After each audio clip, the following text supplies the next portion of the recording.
A primeira sesión do xuízo contra o excontable da Confraría do Grove na Audiencia de Pontevedra centrouse na presentación de probas e na conformación do xurado. A pasada semana o xuízo tivera que suspenderse non poder configuralo pola ausencia dunha das persoas citadas. A primeira sesión viu marcada por un acordo de conformidade ao que se chegou horas antes. CaixaBank recoñeceu a existencia dunha actuación neglixente por non exixir as dúas firmas mancomunadas necesarias para realizar os movementos de cartos. Abonou xa 210.000 euros á Confraría.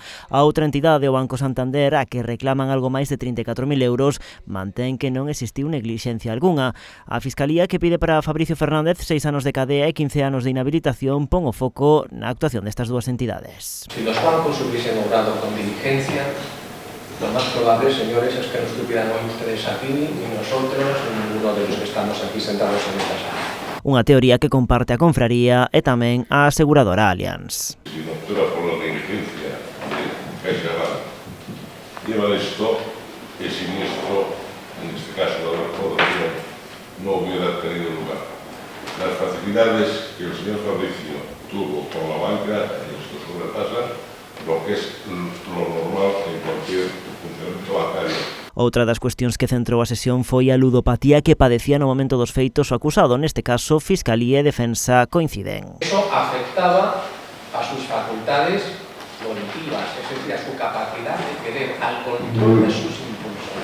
Se ha hablado muy alegremente de lo que es la enfermedad de la ludopatía como estrategia. Pues bien, la ludopatía no surge de la noche a la mañana.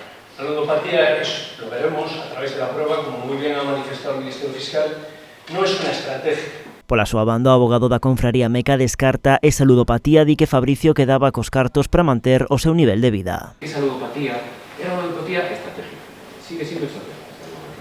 Teniendo en cuenta de que cuando ya el señor Fabricio vio que estaba descubierto, porque ya los acontecimientos ya eran claros en el sentido de que ya se conocía de que había un problema contable, de que no cuadraban las cifras.